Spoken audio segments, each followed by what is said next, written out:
tener hoy la conclusión. Hace 3 meses exactamente, hoy es 6, pero fue el 7 de julio, que comenzamos el estudio de la primera epístola del apóstol Juan, y que hoy ya estamos esperando concluir. Yo espero de verdad que ha valido la pena y que el Señor nos ha instruido a lo largo de esta breve epístola, porque son solo 5 capítulos. Sin embargo, nos tomó 3 meses, todos los domingos, cada domingo. Reitero, para los que de pronto no entienden, no comprenden por qué predicamos de esta manera, porque es la forma más saludable de estudiar la Escritura. Enseñar capítulo, libro por libro, capítulo por capítulo, versículo por versículo. Si no hacemos eso en la iglesia, ¿en dónde lo hacemos? ¿Cuándo lo haremos? Entonces no predicamos temáticamente, como en la mayoría de lugares, en donde usted no sabe de qué van a predicar el domingo. ¿Quién sabe qué tendrá el Señor? Y en realidad no es el Señor, es la persona de turno, que trae un tema X y el domingo siguiente otro tema y otro y aquel, y es un sancocho de cosas que al final usted no sabe ni cómo revolver todo eso. Pero nosotros creemos que la mejor manera, como lo hizo la iglesia inclusive del primer siglo, fue predicar de esta forma, la Escritura de esta manera, como lo venimos haciendo. Aunque no es del todo nuestro estudio exegético en el sentido estricto, estamos encaminándonos a eso precisamente. Y el apóstol Juan, que es el mismo que escribe el Evangelio de Juan, también ha escrito 3 epístolas y un libro de corte profético como es el Apocalipsis. Son del mismo autor. Y recuerdo el día que comenzamos hace 3 meses, hoy, este estudio. Y hoy al mirar cómo él resume, porque eso es lo que va a hacer él, hace un resumen de todo lo que nos ha venido diciendo. En el capítulo 5, versículo 13 en adelante, por favor. Solamente le llamé a este última parte, fe y confianza. 2 cosas que requerimos siempre, fe y confianza. Porque él nos va a estar diciendo en el resumen que nos hace, nos estará orientando y motivando a nutrir la fe en el Señor y a tener siempre confianza en Él. Y vaya si lo requerimos, hermano, en estos tiempos en que vivimos. ¿Cómo necesitamos confiar en el Señor?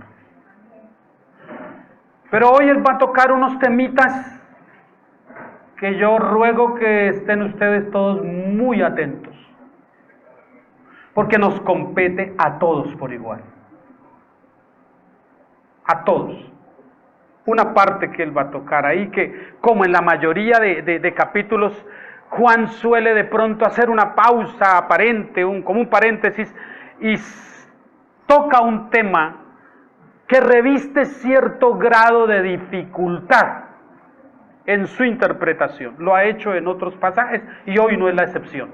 Hoy tampoco nos vamos a salvar de eso, sino que va a tratar un asuntico ahí que los estudiosos y los exégetas tienen una cantidad de opiniones en cuanto a ese versículo que ahora consideraremos. Pero comienza con esta declaración. Mire lo que él dice. Es el resumen, versículo 13. Estas cosas os he escrito a vosotros que creéis en el Hijo, en el nombre del Hijo de Dios. ¿Quién es este? Jesucristo.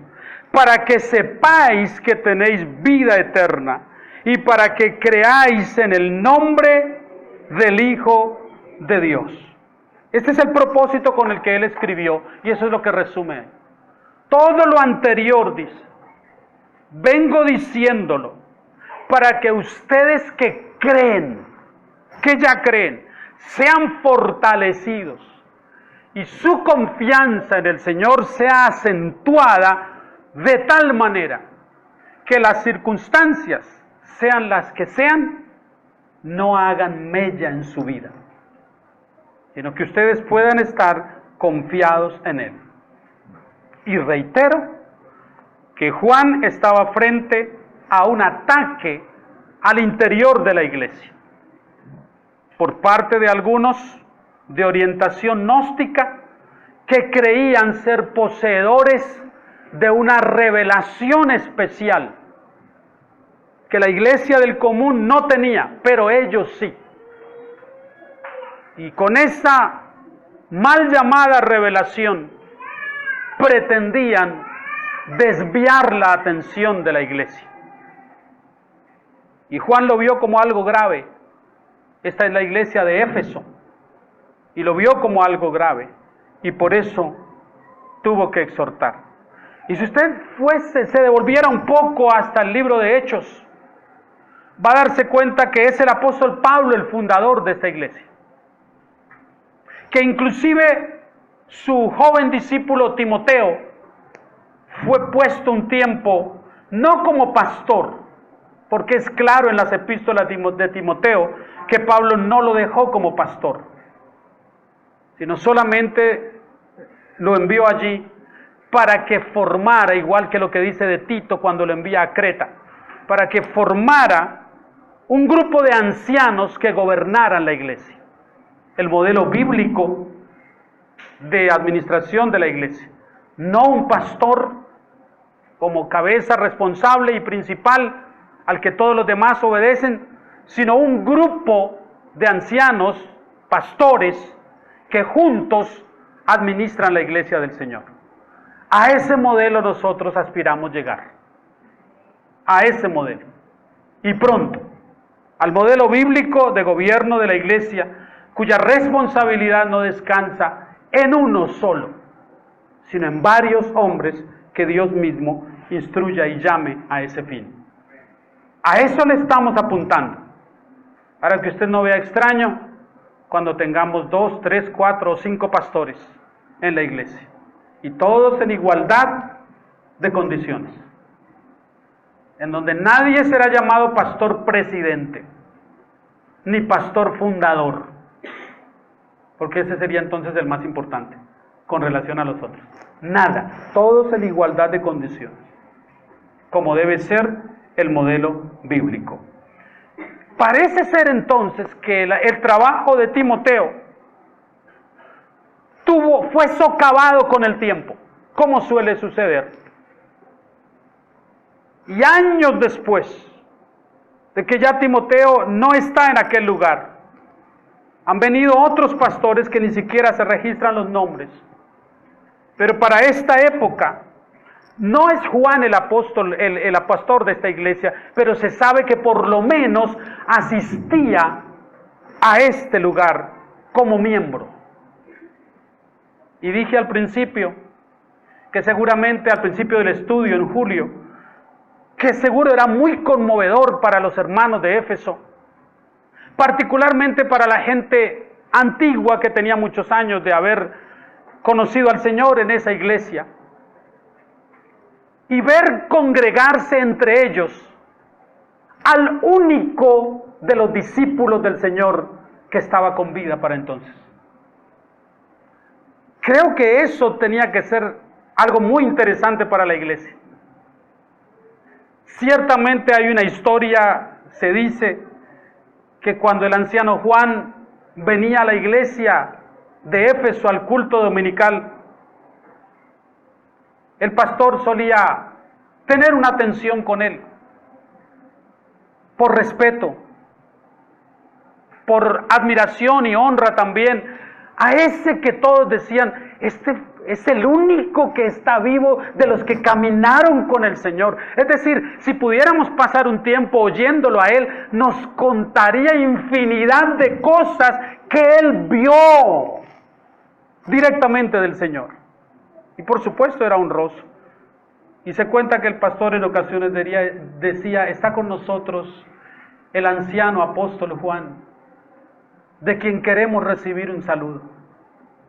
Y él, discreto y temeroso, se ponía de pie, muy anciano, su voz titubeante y sus ojos oscurecidos, miraba hacia el público y solo decía: hijitos, ámense unos a otros. Y volvía a su lugar y se sentaba para escuchar la palabra.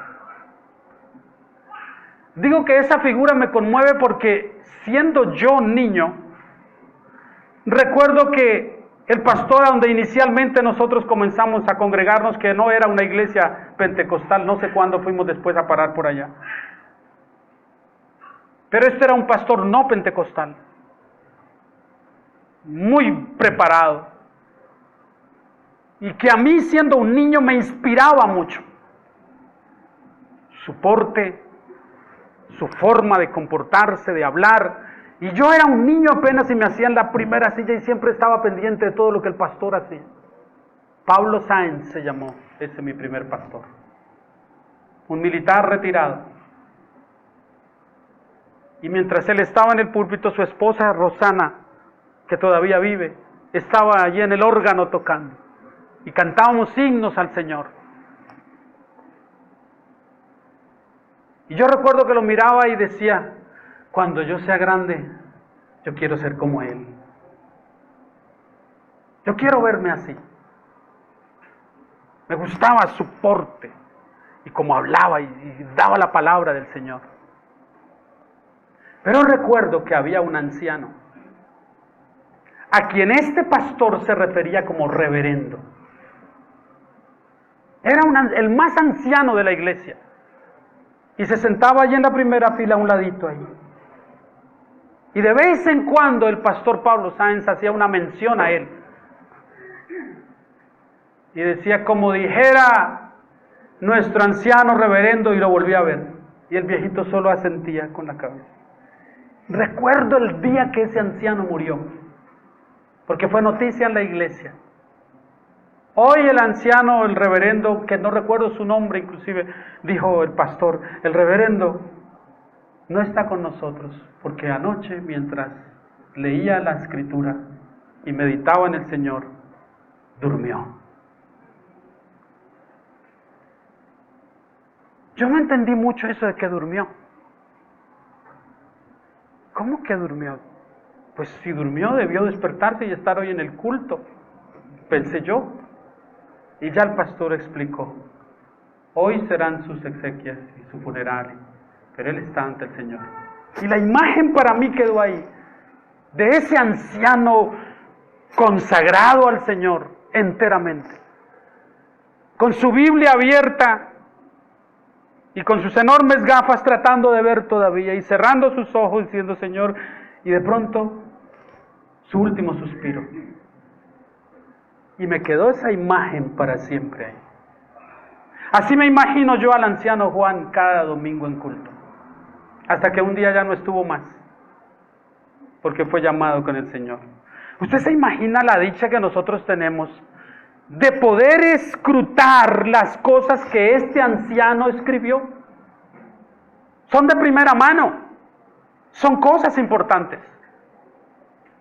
Y él comienza diciéndonos: tengan confianza en él, crean en él.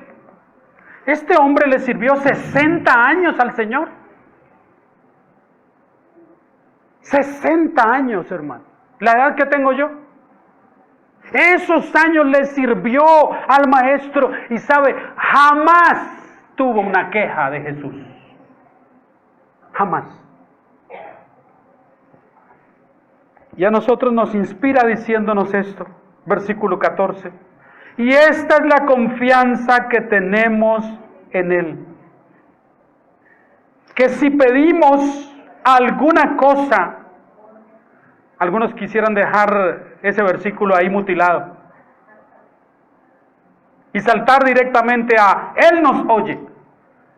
Pero Juan, inspirado por el Espíritu Santo, dice: si alguna cosa pedimos conforme a su voluntad, Él nos oye. Y nos va a comenzar a hablar de algunos aspectos en relación a la oración. Aspectos que son muy importantes que nosotros los tratemos hoy. Lo primero que Él nos dice es que la base fundamental, práctica y sencilla de la oración es esta: Dios nos oye. Esa es la base. Lo cierto es que Dios oye todo ruego, toda súplica, toda oración, toda palabra, dicha o no, Dios la oye, la conoce. Es decir, usted no tiene ni siquiera que hablar audiblemente para que Dios le oiga. Él nos oye. Y esa es una declaración que Él hace conociendo perfectamente que es así. Siempre que usted ora, debe estar seguro que Dios oye. Porque como dice el escritor a los Hebreos, el que se acerca a Dios, Santiago, el que se acerca a Dios debe creer que Dios existe y que Él es galardonador de los que le buscan. Esa es la base fundamental. Yo hablo en la oración y Dios me oye. Ahora se nos forma una dificultad porque comenzamos a pensar: ¿por qué tengo la sensación cuando oro de que aunque Dios me oiga, no siempre responda? ¿Cierto que eso es algo que nos causa dificultad a todos? Está bien que Dios me oiga y no tengo dificultad con eso, pero ¿de qué me sirve que oiga pero que no responda? Porque la sensación para nosotros es que Dios no responde si no recibimos la respuesta de acuerdo a lo que nosotros hemos esperado. Por eso es tan importante la oración. Por eso es que insistimos en la necesidad de que oremos y de que oremos juntos, de que nos reunamos un día por 1 hora al menos a la semana para que juntos oremos aquí. Mi profunda tristeza los días jueves es precisamente con ver la indiferencia que podemos tener la mayoría con la oración. ¿Cómo podemos ser tan indiferentes frente a la oración? Tantas veces los jueves después yo regreso a casa para quedarme un rato en la sala solo pensando al Señor: ¿qué está pasando, Señor? ¿Por qué tu pueblo no va a la oración? ¿Cuál es la razón? ¿Cuándo orará tu pueblo? ¿Será que tenemos que vivir la experiencia de Jonás para que oremos? ¿Cuándo entenderemos que la oración es el privilegio nuestro y no la obligación, sino el privilegio? De hecho, hemos venido sopesando hasta qué punto es justo, inclusive por economía, que tengamos un culto el jueves aquí para 15 o 20 personas.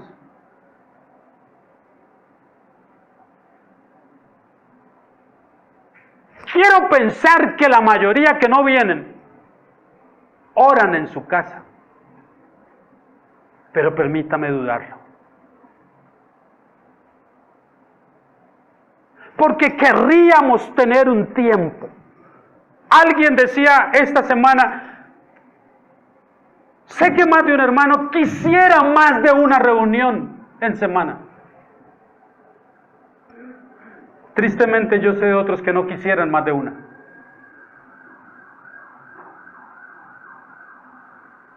Y es muy peligroso que poco a poco nos comencemos a volver tan religiosos Y cristianos tan de domingo y nada más. Y nada más. De domingo a domingo. ¿Sabe cuál es el problema? Que ese tema de la comunión, del estar juntos, del venir para clamar juntos, es tan importante y tiene tal base escritural que el concepto de iglesia inclusive no se aplica si no estamos juntos.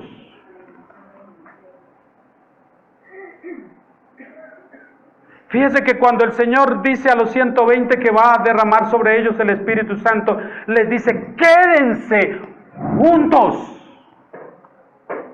No, allá en su casa donde usted esté, allá va a caer el Espíritu Santo. Y allá usted también tranquilo, no se preocupen, a cada uno le va a llegar su porción allá. No, quédense juntos. Y es tan importante la unidad, hermano, que todavía nos la estamos jugando, a pesar de la respuesta que obtenemos. Porque es increíble, amenaza llover, amenaza llover, y es un pretexto para que no vengamos al culto. Al final ni llueve, solo amenazó, pero ya es un pretexto para no ir. Y si hace demasiado sol, es que me quemo mucho, pastor. El sol tan bárbaro. Pero llegamos aquí y el frío del aire, es que es demasiado frío en ese salón, pastor. Oh, por Dios.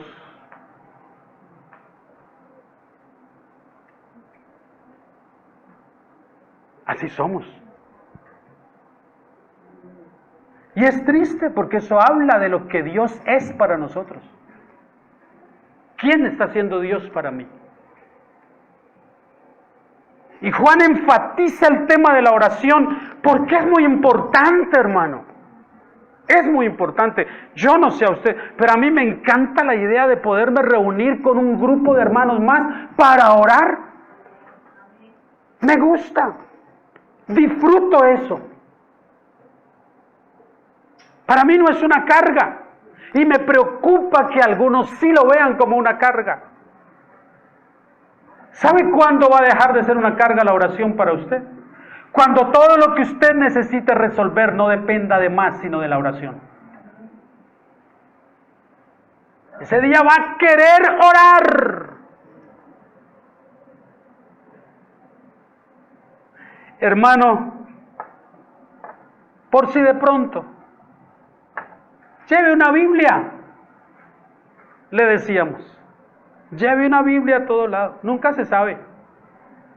Y cuando se despidió de su esposa, diciendo que iba a hacer un trabajo en Bogotá, ella le dijo, mi hijo, lleve la Biblia. Ay, es que ya llevo la maleta y esto. Eche la Biblia ahí, y la puso ahí. Él fingía ser creyente, él aparentaba ser creyente, no se comportaba como tal. Y salió a su viaje hacia Bogotá. Y un mes después, no está de regreso. Para cuando su hijo me llama y me dice, pastor, ¿puede venir a la casa para que mi mamá y yo hablemos con usted y ore por nosotros? Le dije, ¿qué pasó con su papá? No, pastor, por teléfono no puedo. Su papá no está en Bogotá, ¿verdad? Pastor, por teléfono no. Su papá está afuera, bien lejos por allá. ¿Haciendo qué? No, pastor, venga rápido. Fui a la casa. Y su esposa llorando. Pastor, por favor, ayúdeme a orar por mi esposo. No fue la oración que pidieron cuando se iba, ¿no? Cuando se iba, se iba. Y ni siquiera hubo oración para pedir la voluntad de Dios si convenía que fuera o no fuera. ¿Qué sucedió? No, pastor, en realidad es que su esposo está en una cárcel, ¿verdad? Sí, ¿usted cómo sabe? Uno y dos, uno más uno son dos, y yo como que me lo imaginé ya. ¿En dónde está? En Haifa, Israel. ¿Y ese es un barrio de Bogotá? ¿No que iba para Bogotá? No, en realidad, pastor, sí, no me diga más que ya entiendo. ¿Y cómo la está pasando? Pastor, está devorando Biblia. ¿En serio? ¡Wow! Lo que tiene que hacer Dios para que le demos importancia a Él. Y Dios es tan bueno, dice ella, que el capellán de la prisión es un costarricense. Así que habla su propio idioma, porque el resto no es puro árabe, inglés y todos los prisioneros. ¿Cómo es que fue a dar allá? Bueno, es que usted sabe que un paquete que le pusieron, él no tiene nada que ver, pero bajo la silla y ta. Bueno, hermana, vamos a orar para que el Señor tenga misericordia y en el tiempo que Dios tenga previsto tenerlo allá, Él conozca verdaderamente al Señor.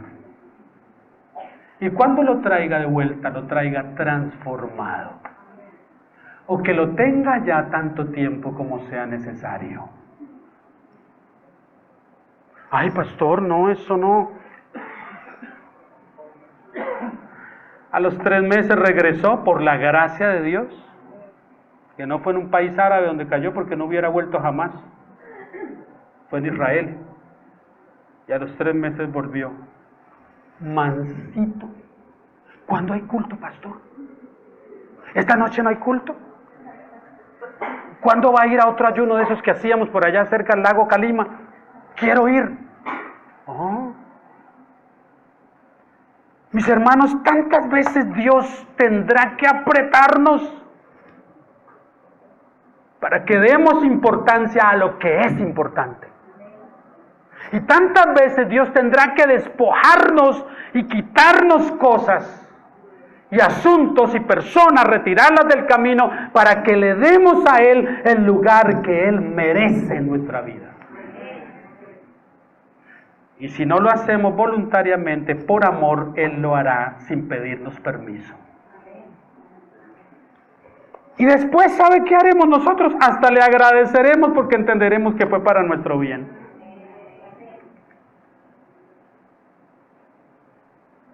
Pero uno pide conforme a la voluntad de Dios. Ese es el segundo aspecto de la oración. La oración tiene una condición para que sea respondida.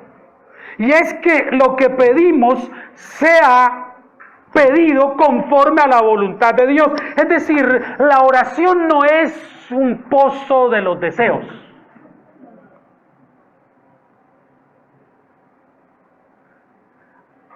Que voy a través de este medio que Dios instituyó para forzar a Dios a que responda todo lo que yo anhelo. Y te pido, y te pido, y te pido, y deseo esto, y deseo lo otro, y deseo aquello. No, la oración es ese medio que me acerca a Dios para conocer qué es lo que Él quiere para mí. Y para estar dispuesto a sacrificar mi propia voluntad en aras de que la voluntad de Él sea hecha. Porque la voluntad de Él siempre es mejor que el mejor de mis deseos. Y si es que la oración fuese como un pozo de los deseos, funciona al revés. Deseo que tu voluntad sea hecha. Eso es lo que hacemos. Por eso esta mañana escribía en los pensamientos acerca de 1 de Juan 5. ¿Desea usted decretar algo? ¿Desea declarar algo? Declare que quiere hacer la voluntad de Dios. Declare eso. Nosotros los cristianos bíblicos no venimos en la oración con jeringonza humanista, como esa que escuchamos. Decreto que esto será hecho, declaro que aquello también será hecho. No somos tan arrogantes como para eso. Venimos con humildad ante el Señor. Y venimos ante Él para decirle, Señor, que tu voluntad sea hecha. Más allá de lo que yo deseo y de lo que yo anhelo, que tú salgas adelante con lo que tú tienes en mente. Tu propósito, tu voluntad es todo lo que yo quiero y nada más que eso. Y tenemos la sensación y hacemos una lectura equivocada de que la voluntad de Dios y el propósito de Dios para nosotros siempre es algo contrario a lo que nosotros anhelamos. Chocamos con eso. Siempre creemos que está por debajo la voluntad de Dios y su propósito de lo que nosotros anhelamos. Somos tan ciegos que no vemos más allá de nuestra propia nariz. Y Dios nos está diciendo, mi voluntad es mejor que lo mejor que tú tienes en mente. Mi voluntad para ti supera los deseos que tú tienes. Pero nosotros no lo creemos así. Y hay un elemento más en la oración que me parece interesante. La oración no solamente requiere sujeción a la voluntad de Dios, porque ahora Él va a comenzar en el versículo 15 a hablarnos de algunas cosas de las que nosotros como creyentes debemos tener certeza. Mire lo que dice. Y sabemos que Él nos oye en cualquiera cosa que pidamos. Sabemos que tenemos las peticiones que le hayamos hecho. Oh, qué bonito eso, ¿no? Cualquiera cosa que pedimos. Sabemos que Él nos oye, y eso es cierto. Cualquiera cosa que usted pida, sí, el Señor le oye, pero no le va a dar todo lo que usted pida. También dígame. Es por la misma razón que usted no le daría una motocicleta de 600 centímetros cúbicos a un niño como estos, aunque la quiere. ¿Pero por qué no se la da a usted? Porque usted sabe que no le conviene. Todavía no. No es el momento. No es porque usted no lo ama. Es porque lo ama. No lo quiere perder tan joven, tan niño. Es porque lo ama. Usted lo está protegiendo. Él no lo ve así, pero usted sabe que lo está protegiendo. Yo sé que algunos dirán, el pastor sí repite eso, pero me encanta y me encanta repetirlo. Así que permítamelo otra vez decirlo. Pero para este fin me caso con lo que dijo Amy Carmichael, misionera canadiense por más de 30 años en orfanatorios en la India. Y cuando yo leí eso en la década del 80, sentí rechazo hacia esas palabras. Porque también estaba leyendo Serás lo que quieras ser. Y también estaba leyendo La Cuarta Dimensión de Paul Yonggi Cho. Así que como leía todo eso y me encuentro de pronto con un dicho como este de una mujer de corte puritano que viene para decir, ten cuidado con los deseos de tu corazón porque seguramente los alcanzarás. ¿Qué tiene de malo lo que yo deseo para tener miedo de alcanzarlo, señora Amy Carmichael? ¿Qué tiene de malo? Tiene todo de malo, porque si los deseos de mi corazón no están alineados con la voluntad de Dios, entonces seguramente son deseos egoístas y peligrosos. Pero como los deseo tanto y voy a trabajar por eso, es peligroso que los alcance. Cuando yo leí eso la primera vez no me gustó. Pero 20 años después comenzó a gustarme. Tiene razón. Porque mi corazón es perverso y no siempre desea. Imagínese, si nuestro corazón deseara con la misma intensidad a Dios con la que desea las cosas pasajeras. Varones, con la intensidad con que usted desea al menos una motocicleta para transportarme, o un carro, un vehículo, con esa gana y esa pasión que usted desea algo como eso, si con esa misma pasión deseáramos al Señor y el hacer su voluntad, ¿usted sabe cómo sería nuestra vida? Mucho mejor de lo que está haciendo hoy. Mucho mejor. Y entonces Él nos dice, la oración también requiere obediencia, sí, porque el Señor va a respondernos, Él va a conceder las peticiones que le hayamos hecho, sí, Él lo va a hacer, pero ¿sobre qué base? Vaya un momentito ahí al capítulo 3 de la misma epístola, 3:22.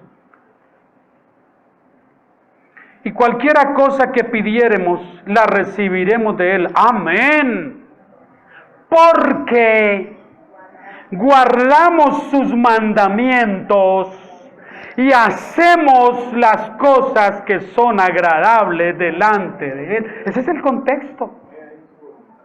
Ese es el contexto. Y Juan 15:7, Evangelio, también el mismo autor, el apóstol Juan, pero cita al Señor Jesús.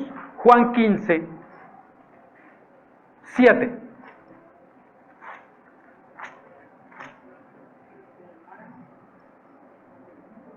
Si permanecéis en mí y mis palabras permanecen en vosotros, condición, pedid todo lo que queréis y os será hecho.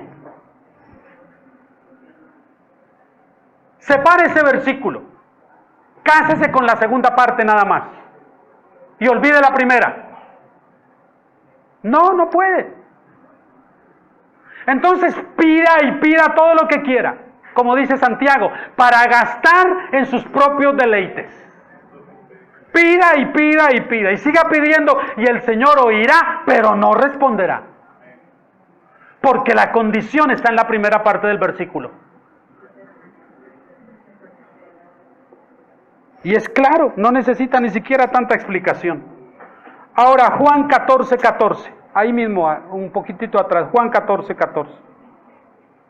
Si algo pidiereis en mi nombre, eso es para hablar también lo que dice Juan aquí, que la oración debe ser hecha en el nombre de Jesús.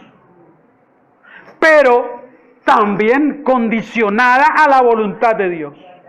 Porque en la oración lo que nosotros procuramos hacer es depurar nuestros deseos, nuestros anhelos, desvestirnos de todo lo que sea egoísmo y orientar hacia el propósito de Dios todo lo que anhelamos. Señor, esto es lo que yo anhelo, pero es lo que tú anhelas para mí. Esto es lo que yo quiero, pero es lo que tú tienes para mí. Yo no puedo ver más allá, pero tú sí, Señor. Entonces permíteme reorientar mis deseos a los tuyos. Y cuando eso suceda, las cosas van a ser diferentes. Esos son los dos sabemos que tiene Juan ahí. Dice, y sabemos, pero viene uno más. Pero aquí hace como una aparente pausa y conecta la oración, pero ahora la hace una oración intercesora. Y es el versículo que reviste un grado de dificultad. Mire lo que él dice. Si alguno viere a su hermano, en el contexto de la oración está hablando él, viere a su hermano cometer pecado que no sea de muerte, pedirá y Dios le dará vida. Esto es para los que cometen pecado que no sea de muerte. Hay pecado de muerte por el cual yo no digo que se pida. ¿Qué es lo que está diciendo Juan? Básicamente todo pecado es un pecado que puede llevar a la muerte. De hecho, preguntémosle a Adán y a Eva. El día que comieres de ese árbol, ese día morirás. Y comieron del árbol y vivieron muchos años más físicamente, pero espiritualmente, el día que comieron de ese árbol murieron. Y fueron separados del Señor. Así que todo pecado es una infracción de la ley de Dios. Y como tal, sin la mediación de Dios, tiene un fin y es la muerte. Todo pecado potencialmente puede llevar a la muerte. Sea esta espiritual principalmente o sea también física. A la muerte física se refiere el apóstol Pablo en Corintios, por ejemplo, cuando habla de la necesidad que tiene la iglesia de disciplinar a algunos de sus miembros que deliberadamente quieren persistir en una condición pecaminosa que es escándalo a toda la iglesia, y que debe disciplinarse a ese hermano, que si no rectifica, aún con la disciplina, Dios mismo por amor puede purgar a esa persona con la muerte, a fin de que no peque más. Lo hace para salvarlo, pero que no siga pecando y contaminando a toda la grey. ¿Hay pecado de muerte? ¿Cuál es entonces el pecado de muerte? ¿Cuál es ese pecado de muerte del que Juan nos mete en este lío ahí? Porque él dice que hay pecado de muerte y hay pecado que no es de muerte, por el que no debe pedirse. Resumámoslo de esta manera. ¿Quién de ustedes esta semana? La pregunta estaría mal formulada así. Más sencilla sería, ¿quién de nosotros sería entre todos el que menos pecó esta semana? Porque todos pecamos. Yo no podría preguntar entonces, ¿quién de nosotros no pecó esta semana? Eso es obvio que todos. Pero entonces, ¿quién de nosotros fue el que menos pecó? ¿Se airó esta semana? ¿Se salió de casillas? Ya somos dos. ¿Dijo cosas indebidas? Ahí estamos también. ¿Hizo cosas indebidas? Ahí estamos. ¿Pensó cosas indebidas? Chóquela. Ahí estamos. ¿Tiene usted idea si el Señor nos imputara la muerte inmediata por algo como esto? ¿Tiene usted idea? ¿Quién de nosotros estaría hoy aquí? Ninguno. ¿Y qué pasó con la Iglesia Bíblica La Gracia? No, pues que el Señor a todos se los llevó porque era mejor llevarlos que tenerlos acá. Sí, hermano. El pecado de muerte para Juan, en el contexto en que él lo presenta, no es otra cosa que el rechazo deliberado y constante de Jesús y del Evangelio. Cuando las personas se obstinan en rechazar a Cristo, es más, el propio Jesús nos dijo: llevas el Evangelio a una persona, insistes y le hablas, y renuentes y duros y no quieren nada, sacude el polvo de tus pies, no pierdas más el tiempo, da media vuelta y vete. Y deja que el Señor se ocupe de ellos. Porque deliberadamente están rechazando a Jesús. Se obstinan en no obedecer y no quieren ni a Cristo ni al Evangelio. Ese es el mayor pecado. El mayor pecado.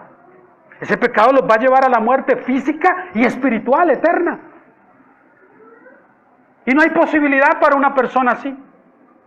Pero para el creyente, ¿qué pecados pueden también ser tentativamente de muerte?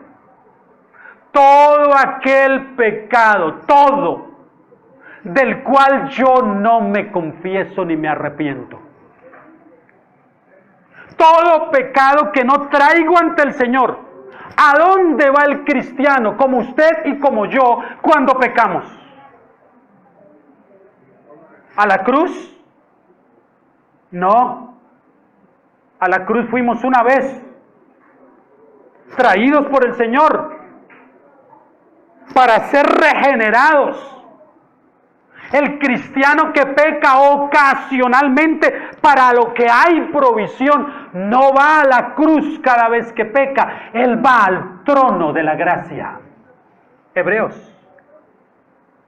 Acérquense confiadamente al trono de la gracia para alcanzar misericordia, gracia y socorro, porque eso es lo que hay todavía en el trono de Dios. Gracia para el que peca. ¡Ay, qué maravilla, hermano! Me tranquiliza, porque eso quiere decir entonces que puedo seguir pecando mientras el trono de la gracia siga abierto. Siga pensando así, y no está pensando como cristiano, sino como mundano. Si usted piensa así, usted no es un cristiano. No es un cristiano. Porque el cristiano se distingue del no cristiano, que cuando peca no puede pasar demasiado tiempo con esa cosita dentro que se llama la obra del Espíritu Santo, carcomiéndole y diciéndole: eso está mal, no es correcto. Y lo fuerza por amor a ir otra vez al trono y decir: Señor, aquí estoy, por favor, perdóname. Eso hace el cristiano verdadero. La alarma se despierta cuando pecamos, inmediatamente, y Dios nos pone en alerta. Pero el que no es cristiano hasta se jacta de lo que hace. Él no tiene ninguna culpa. Pecado de muerte es eso. Usted comete un pecado, no se arrepiente, no lo confiesa, sigue como si nada en eso, usted ya está muerto. Pero pecado de muerte también, para un creyente, puede ser un pecado que Dios lo purgue con la muerte.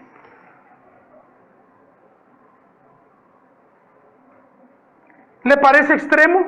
No, es más extremo que Dios lo deje en esa condición y que no solo muera físicamente, porque morirá, sino que también en la eternidad Dios le diga: ni te conozco. Eso sí es más terrible. Un hombre contrae SIDA por su promiscuidad sexual. Y es un hombre joven. Ha conocido del Evangelio, pero ha vivido renuente a espaldas del Señor. En esa condición ya terminal a causa de su SIDA, clama a Dios y Dios lo salva. Lo salva. Y cuando personas van a orar por él, pidiendo la sanidad para él, él dice: espere un momento. Yo sé que el Señor me ha perdonado, pero también sé que no me sanará. Pero ¿cómo no tienes fe? Puedes clamar al Señor. No. Tengo la seguridad de que moriré de esta enfermedad, pero también tengo la seguridad de que soy perdonado y que iré al cielo. Y también estoy dudando que si Dios me sana, yo no vuelva a lo mismo. Esa duda sí la tengo. Así que como tengo esa duda, tengo la convicción de que Dios me pasará a través de esta enfermedad por la muerte, pero me llevará a su presencia. Yo prefiero eso. Y a los pocos días murió. Yo espero cuando muera verlo a él, cara a cara, porque sé que está con el Señor. Esa clase de cosas tenemos que entenderlas en ese contexto. Es como Juan lo está diciendo. Toda injusticia es pecado, pero hay pecado no de muerte. Por supuesto. Hay pecados que usted comete y el Señor lo trae al arrepentimiento, Y entonces no hay esa posibilidad de disciplina.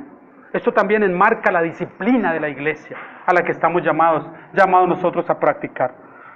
Y otros dos sabemos que todo aquel que ha nacido de Dios, esto es para rectificar al que dice, bueno, hay todavía abundante gracia en el trono. Sabemos que todo aquel que ha nacido de Dios no practica el pecado. ¿Por qué? Pues aquel que fue engendrado por Dios le guarda y el maligno no le toca. ¿Contra qué es que luchamos nosotros, hermano? Contra nuestra propia carne, contra el diablo y contra el mundo. Esa es la batalla constante. Y a los tres el Señor ya los venció. A los tres. Si luchamos contra el maligno y no podemos desconocer todas sus maquinaciones. Y tenga cuidado con esto, que en el escenario en que nosotros estamos puestos por el Señor ahora, no haya la lectura equivocada de que no creemos en la injerencia demoníaca sobre todas las obras que el Señor lleva a cabo. No. El diablo es diablo.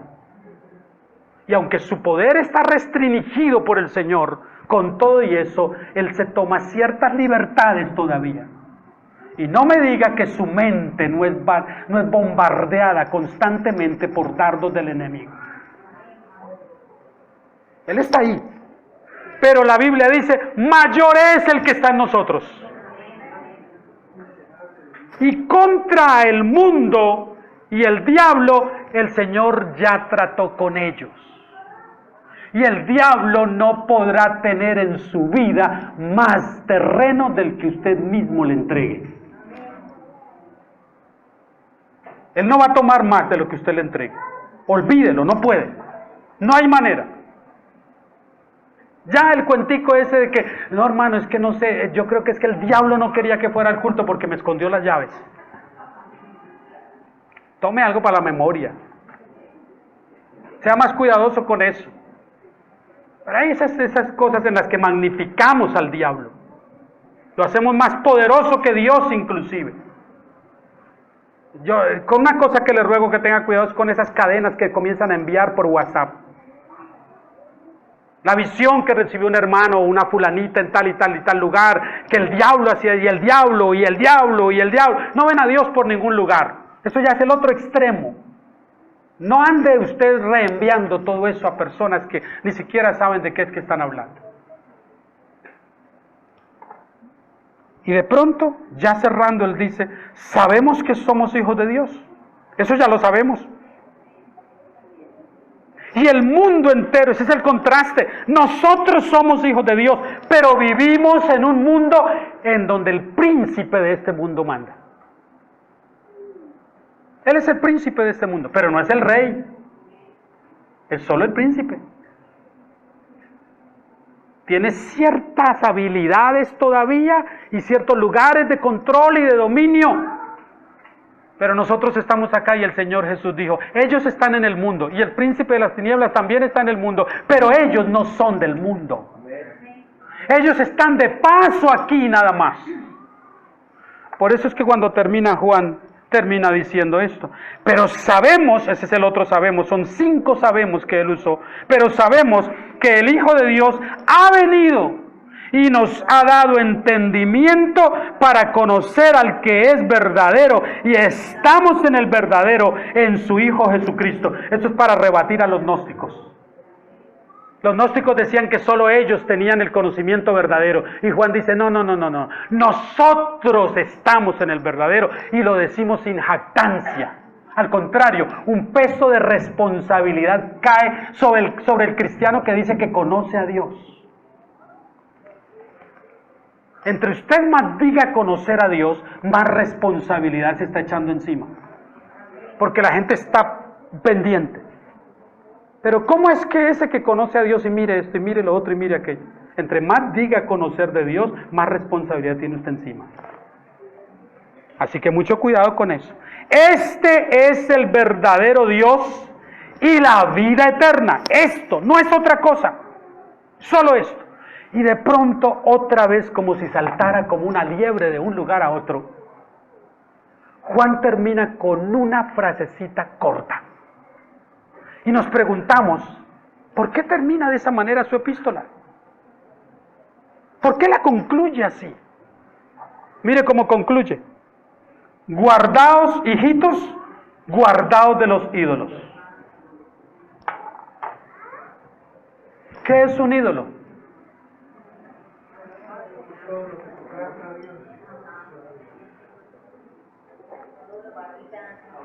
Pastores, que no puedo ir a la iglesia porque tengo que atender el negocio.